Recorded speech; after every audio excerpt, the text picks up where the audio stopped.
मैं मौजूद हूँ शहीदी पार्क में और आप देख सकते हैं कि मेरे साथ जो मौजूद हैं आयशा स्टूडेंट्स हैं, जो RYA स्टूडेंट्स हैं। आप लगातार बने हुए हैं लाइव न्यूज़ 100 के साथ। मेरा नाम एनसाई बालाजी है। मैं आयशा का नेशनल प्रेसिडेंट हूँ। 2018-19 में JNU छात्र संघ का अध्यक्ष रह चुका हूँ। अभी आपने जो ये प्रोटेस्ट कर रहे हो, आप ये क्यों कर रहे हो? देखिए, साफ तौर पे मांगे साफ है किसानों की तरफ से, और किसानों का दर्द उनसे ज़्यादा, छात्रों से ज़्यादा कोई और नहीं समझ सकता है। क्योंकि जो आज किसानों के साथ कॉरपोरेट के हाथ में खेती को देने की जो पूरे 3 कानून आए हैं, यही चीज़ हम लोगों के साथ हुआ है NEP 2020 के नाम पे। हमारे पूरा शिक्षा व्यवस्था को ऑनलाइन एजुकेशन के नाम पे सरकारी कॉलेजों को और स्कूलों को बंद करके बड़ा प्राइवेट यूनिवर्सिटियाँ या जो फंडिंग मॉडल को हटा के लोन मॉडल में जो शिक्षा को लाने की प्रयास किया है, वो हमसे ज़्यादा कोई और नहीं समझ सकता है। दोनों तरफ से सरकार ने इस पैंडेमिक में एक तरीके से ये किया है कि एक तरफ शिक्षा व्यवस्था को WTO के हाथ में बेचा जाएगा और दूसरी तरफ खेती को उसी साथ साथ अमेरिकन कंपनी, बड़े बड़े उद्योगपति, अमेरिकन ही नहीं बल्कि हमारे देश में जो किसानों ने नारा दिया है अदानी अंबानी के सारे प्रोडक्ट्स को बॉयकॉट करने के लिए। क्योंकि हमने देखा पिछले साल से कैसे अदानी के कई सारे कंपनियों ने वेयर हाउसेस में अपना कंपनियों को रजिस्टर किया। अदानी का भी वही हालत है और साफ तौर पर दिख रहा है कि कॉन्ट्रैक्ट फार्मिंग और जिस तरीके से MSP को ख़त्म करने की पूरी बात है कानून कर रहा है, इसमें नुकसान किसानों का अकेला नहीं है बल्कि इस पूरे देश के नागरिकों का भी है, लोगों का भी है, जिनको जो खाना एक फूड सिक्योरिटी के रूप में मिलता था अभी अब कॉरपोरेटों के हाथ में जाएगा।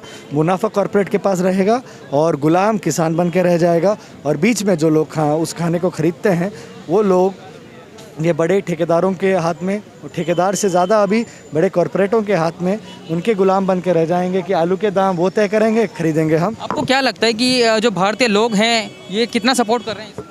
भारतीय लोग तो सपोर्ट कर रहे हैं। अगर 2 लोग इसका सपोर्ट नहीं कर रहे हैं, वो है कुछ गिने चुने नेशनल मीडिया चैनल और सरकार। और RSS को भी ये बात समझ में आया, किसानों के साथ नहीं देंगे तो उनकी नुकसान होगा, इसलिए उनके जो किसान संगठन है वो खुल के आया किसानों की मांग को लेके। बट ये हम लोगों को पता चल रहा है कि मोदी शाह RSS की बात भी नहीं सुन रहे। छोड़ दीजिए किसानों को, उनको क्या खालिस्तानी कह रहे हैं, उनको क्या आप आतंकवादी कह रहे हैं, एंटी नेशनल कह रहे हैं। बात उनको कहने से नहीं है, बात यह है कि उनको कहने का ज़रूरत इनको क्यों पड़ रहा है, क्योंकि उनको मालूम है कि इनका लेजिटिमेट प्रोटेस्ट है, इनको डीलेजिटिमाइज हम लोगों को करने का ज़रूरत है। अगर डीलेजिटिमाइज नहीं करेंगे तो पूरा जनता इनके साथ देगा और इनका जो आप सभी से रिक्वेस्ट है, इनका पुराना स्ट्रैटेजी है, उसी स्ट्रैटेजी को ये लोग उपयोग कर रहे हैं। एजुकेशन को लेके गवर्नमेंट कितनी जागरूक है, इस बारे में क्या कहना? देखिए, कम से कम एजुकेशन को लेके इस देश का जनता बहुत जागरूक है। सबसे ज़्यादा अगर कोई परेशान है तो माँ बाप है, उनको मालूम है किस तरीके से प्राइवेट कॉलेजों में, प्राइवेट स्कूलों में फ़ीस जितना ज़्यादा लिया जाता है। और कोविड के टाइम में जब उनकी आर्थिक स्थिति और कमज़ोर हुई है, उस बीच में उनको मजबूर किया गया था ऑनलाइन एजुकेशन के नाम पे भी उतना ही फ़ीस देने में।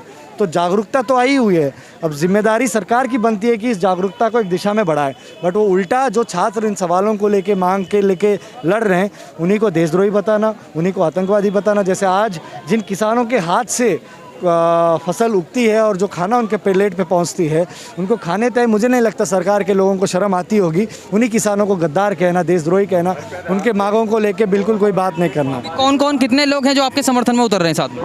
देश भर में आज ऑल इंडिया स्टूडेंट एसोसिएशन की तरफ से एक व्यापक राष्ट्रीय प्रोटेस्ट दिवस का हम लोगों ने घोषणा किया किसानों के समर्थन में, और जो जो किसान प्रोग्राम लेगा उसमें हम शामिल रहेंगे। इसके अलावा देश भर में आयशा छात्र संगठन व्यापक कैंपेन लेने जा रहा है।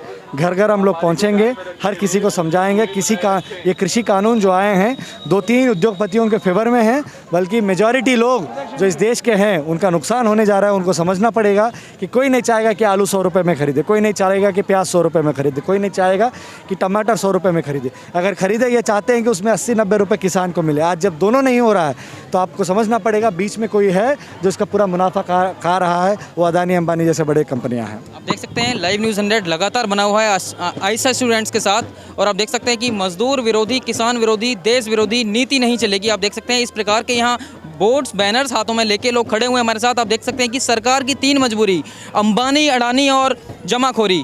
AICCTU के छात्र भी हमारे साथ मौजूद हैं, लगातार लाइव न्यूज़ 100 के साथ बने हुए हैं। आप देख सकते हैं किस प्रकार सरकार से गुहार लगाने के लिए लोग तत्पर हैं, खड़े हुए हैं, सुबह से खड़े हुए हैं। अभी लाइव न्यूज़ 100 बना हुआ है सभी के साथ।